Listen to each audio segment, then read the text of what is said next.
ভুলেও এই ধরনের চুলা বাড়িতে কখনো বানাবেন না, কারণ এই ধরনের চুলায় অল্প কাঠ খরচে অনেক বেশি রান্না করা যায়। প্রথমে একটি রঙের কোপড়া বসিয়ে এর চারপাশ থেকে 4টি ইট বসিয়ে নেব। এরপর এর ভিতর থেকে ভালোভাবে মাটি দিয়ে দিচ্ছি। আপনি যদি শক্ত মাটিটিকে জল দিয়ে নরম করে সেই মাটি দিয়ে চুলা তৈরি করেন, তাহলে চুলাটি তৈরি করা অনেক সুন্দর হয়, তাহলে মাটিটা কখনোই ফাটবে না। এবার এল আকৃতির একটি লোহার চং নিয়েছি, এই চংটিকে এখানে বসিয়ে দেব।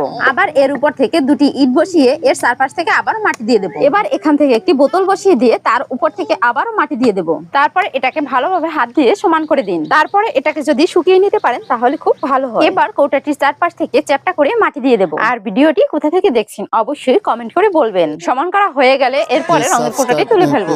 এবার চুলাটির চারপাশ থেকে একটি পদ্মফুল ডিজাইন তৈরি করব। এর জন্য আমি এখানে একটি কাগজ দিয়ে পাপড়ি তৈরি করে নিয়েছি। পাপড়িটি চুলাটির উপরে বসিয়ে দাগ দিয়ে দেব। বন্ধুরা, আমার এই ভিডিওটি দেখে যদি একটু ভালো লেগে থাকে তাহলে একটি লাইক দিবেন। এবার একটি কাঁচি দিয়ে এই পাপড়িগুলোকে কেটে দিচ্ছি। আমি যেভাবে কেটে দিচ্ছি ঠিক একই ভাবে আপনারাও কেটে দিবেন। এবার একটি মাটির চাকা এর পাশে বসিয়ে দেব।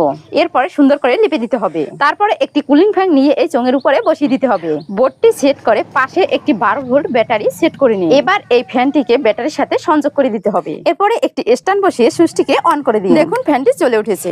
ফ্যানের বাতাসের কারণে কিন্তু ভিতরে বায়ু ঢোকে, এর জন্য কিন্তু দ্বিগুণ আগুন জ্বলে। এবার চুলার মুখটি বন্ধ করে দিন। এবার একটি ডিমবাজি করে দেখিয়ে দিচ্ছি কত তাড়াতাড়ি ভাজা হয়ে যায়।